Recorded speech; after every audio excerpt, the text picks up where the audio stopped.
Hello everyone, welcome to a brand new mixing tutorial. Let's take a look at my tones on this cover of The Ghost Inside. The song is Aftermath.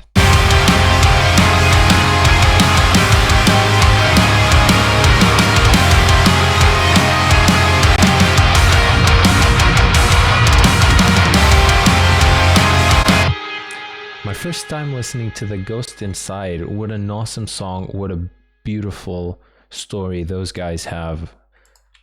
It's insane. It really makes you think about everything good that's happening in your life and how you can bounce back from adversity. I really like this song and I'm happy with the mix too, so let's take a look. Let's take the master processing off and explain it at the end, because when mixing I always put it at the end.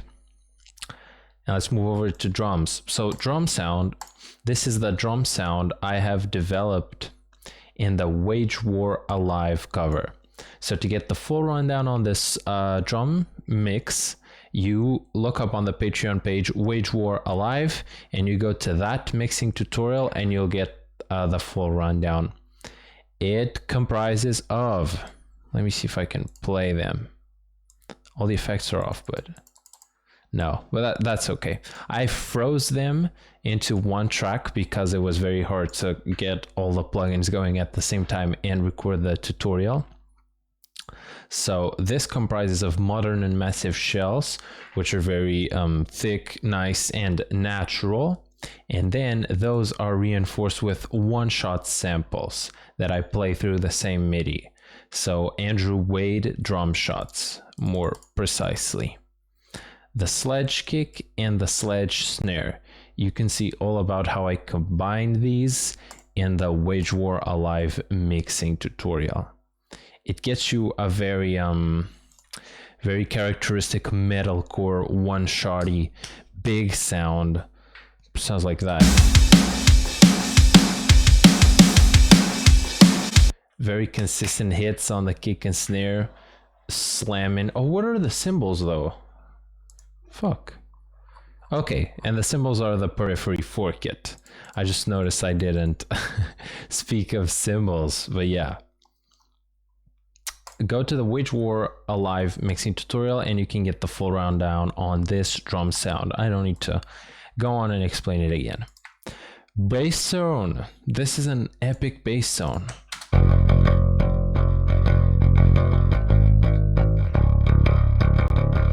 Solid DI out of my little 5-string. Let's see. This is the STL Tone Hub, and this is the Chris Crummett Bass Pack. It's an Ampeg amp. It's one of the first high gain ones that appears.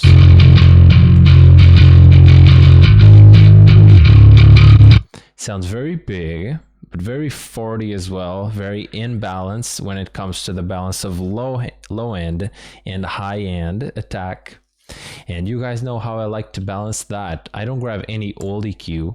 I like to grab the Joel Wanasek Bus Glue bass compressor because it has two compressors, one for the top end and one for the bottom end.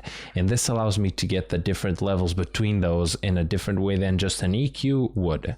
So we're going to be sounding like this.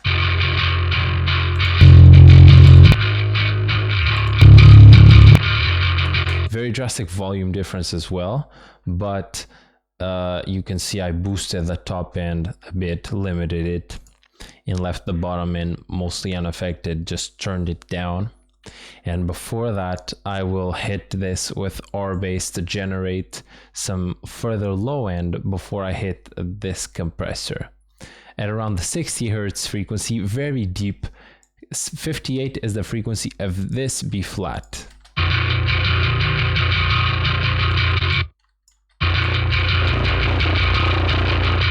I wanted it to pop a little bit more down there, so this is a secret. Into my big shaping EQ. So what's mostly happening here is that I am removing the mid-range that I don't like and boosting the mid-range that I do like. So the filters are at 50 Hertz, beneath that is just sub, and 8K, which is just fizz above that. Check out.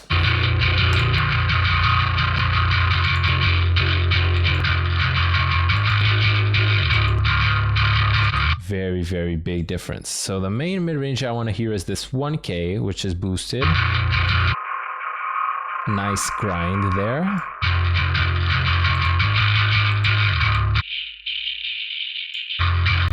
Getting rid of loads of whistly frequencies there at 3K. And I'm getting rid of the honk at 600 and the woofiness at 350. Check those out.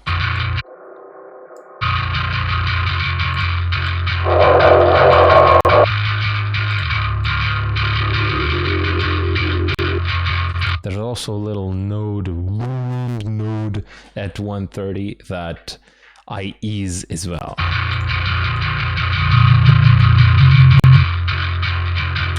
After that, it's dynamic consistency. MV2 is a limiter that not only brings down the high peaks, but also brings up the stuff that is played quieter. So it really squashes your bass into a very, very nice slab of sound.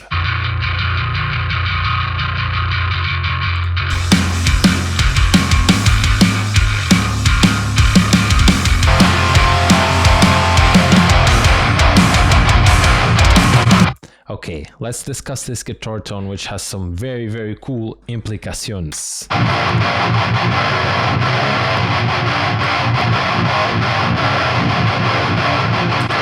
Okay, so I will tell you the plugins in a different order than what they are, which it's going to be the order that I came up with them. So this tone is the STL Will Putney, because Will Putney produced this song. It's very fitting.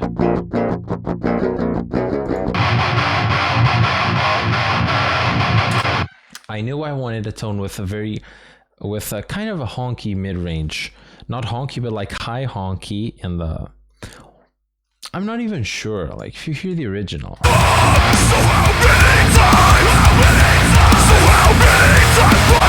It's just nicely present. What I thought of, and here it is using the Evergreen IR. So this plugin comes with the album presets, and I went to grab the one from Evergreen, which is an After the Burial album. Very characteristic mid-range if I compare it to the others.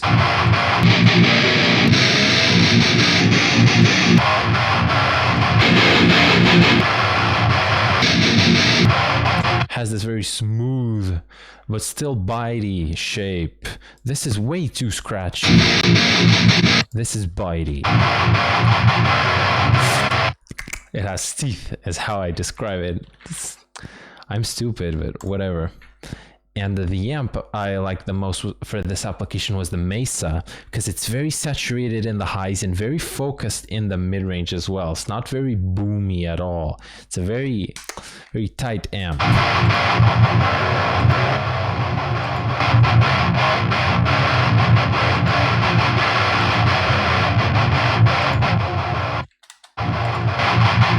You can hear how abysmally different all these are, and the Mesa is what I liked most with a mid-range scoop here. Then I went to EQ it. My usual is getting rid of the subs, so beneath 985. A low-end palm mute controller, so this is 130 Hz. There's 3 dB of dynamic compression whenever I palm mute.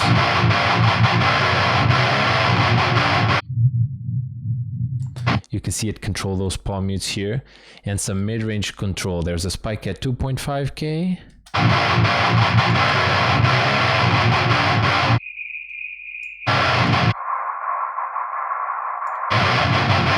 And I'm also using this 1K area. Then I'm compressing this quite a bit to make it louder. Then this is what I had, and then at the end I was comparing my guitars to the original, right?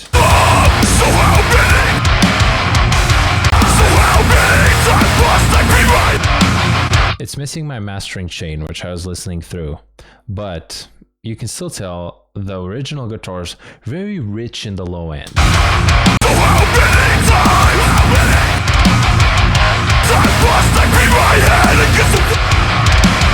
Low end is always present. And here's the trick I found out to make it always present. Using a saturator, I only saturate the low mids and mids between 100 and 600 in this case. This region.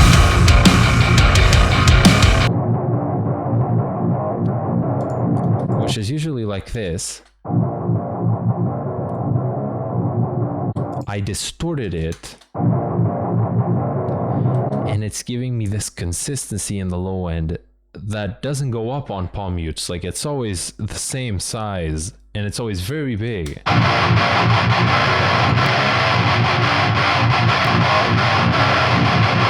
Let's do it with the full mix.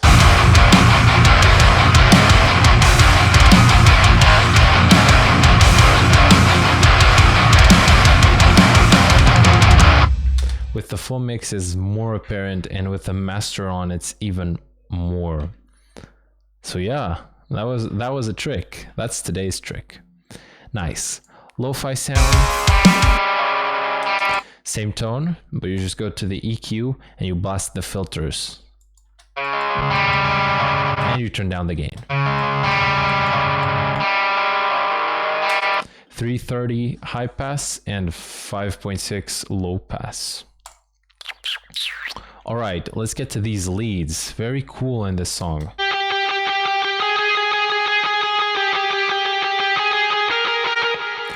Main lead is just straight out of Tone Hub, actually, no EQ at all. It's just this Mesa lead from the Ghost Inside pack. Here it is. So using the Ghost Inside pack, I get the tones from the actual band, which is insane, which is awesome. I think I just dialed in the effects to my taste. So that's the Mesa lead, maybe a bit more treble I added. And delay and reverb, 50% mix each. And the only thing I adjusted really was high pass it. So I got rid of low end beneath like 200 hertz to make sure it wasn't boomy. There it is. Now listening to it, I could notch some aggressive frequencies and get rid of bottom end and high end. But just to prove that sometimes you don't need to worry too much about that shit. Completely different sound. This is the Orange Bridge Dirty from the Ghost Inside pack, evidently. And I turned on the effects as well. Same settings, but it's like 30% and 15% mix we're talking about here. We're not talking about drowning an epic lead. And this one did have EQ. So yeah, I am easing a lot of the 300 region and cutting all low end beneath 130. Without it, it was way too boxy. The boost at 5K helps as well. Where's this guy? Oh, this is the distorted piece of shit in the beginning.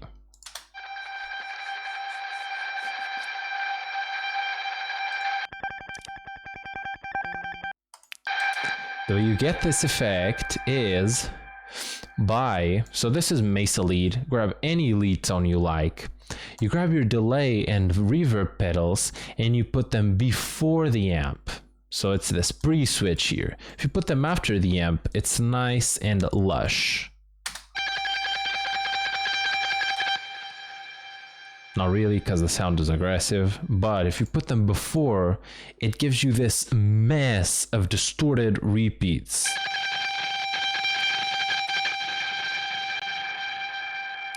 It sounds like chaos. But I still wanted a reverb after to make it stereo, and that's a big old 80% mix 6-second plate.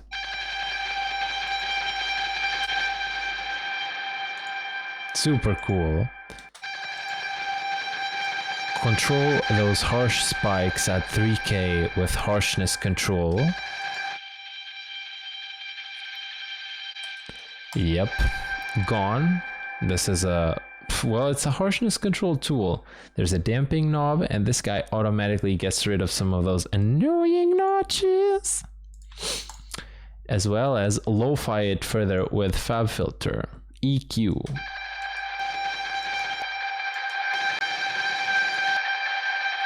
So that's a 600 low pass, a 4.6k high pass, and a big old notch at 3k because it's the spiky region.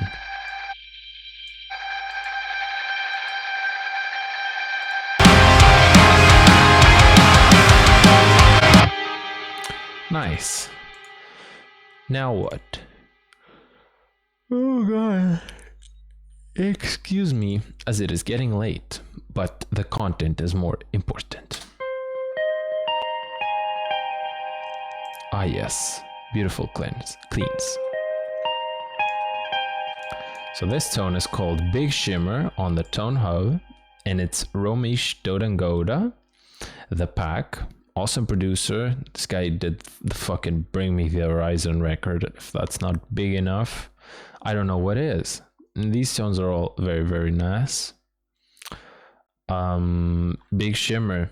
It shimmers and it's pretty big on single notes. Filter low end. It's like boom, boom, boomy pick attack. And that's it. This is the same, I believe. Yeah. Just a different part. In the end, there's another one. Layers on that. Same tone.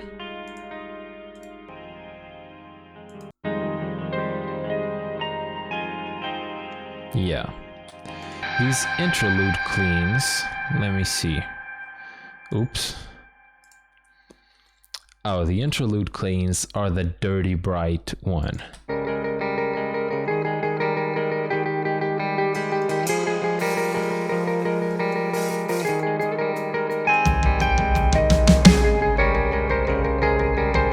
All that's happening is they're going through this EQ where I high pass. I still fucking, is it high pass? It is. Okay. I high pass everything.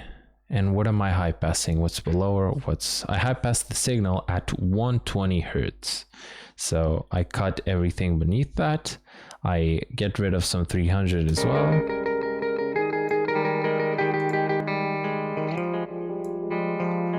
And I boost 5k for brightness.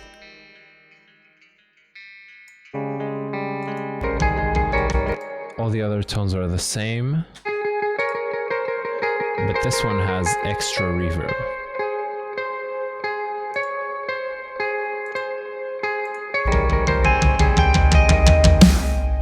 Very nice.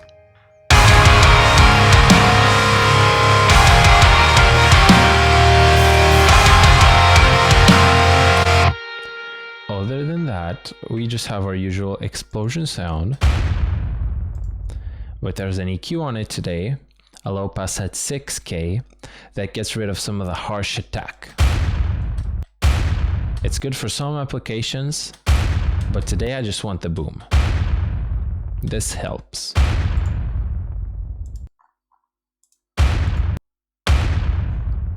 Very, very nice. And a cymbal rise, why not? Oh, and here it fades into a drop.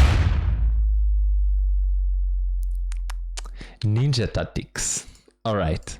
Then I want to blow this up in the master. Because right now it's sounding good, nice, balanced, but it's a bit flat in terms of the dynamics. The drums are just poking through a slab of guitars and bass. I want them to interact, and I want them to be a little bit more scooped so that there's bigger low end and shinier high end.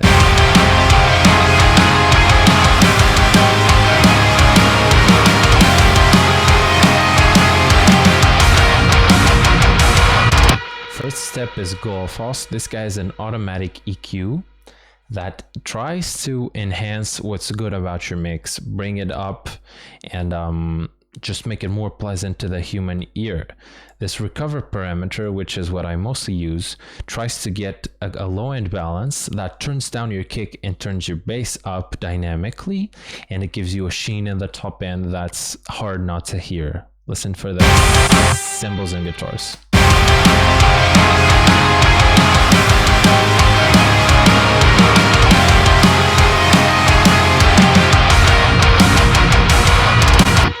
This is my modern button. It's a 2%, 3% thing, but it adds up.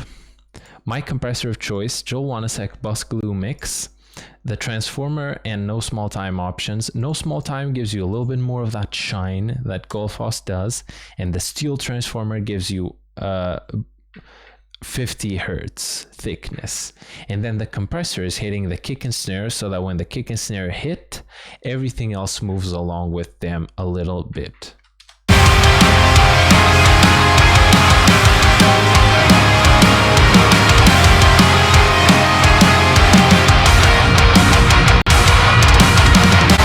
You can see how everything rises to the level of the kick and snare when I turn it on, which is cool.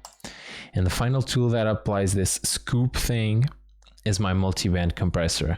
It acts just as the Bus Glue Mix, but the Bus Glue Mix is gonna kill everything, and the multiband compressor kills certain bands harder or softer depending on the material.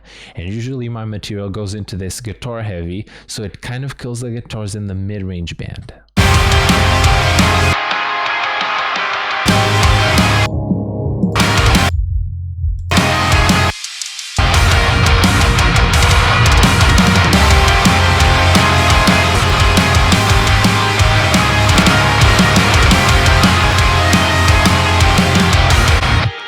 Turns down the guitars in a more professional way than turning down the fader on the guitars. That's what I feel like. And then I can't turn on tape because it's gonna be making my session pop. This guy is a CPU hog, not more than ozone, but the limiter I need to have on. This guy is very softly giving me extra kick and low end bump. That's all it does. It gives you a little low end bump. And limiter, by this point the mix is going pretty compressed into the limiter, so I just wanted to chop off the main transients of the kick and snare so that everything else can go back up.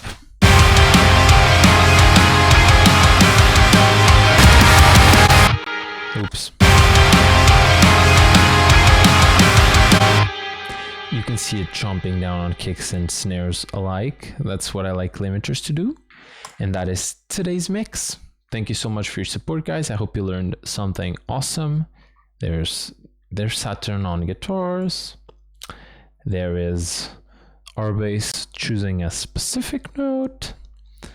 There's lots of cool stuff. I love mixing.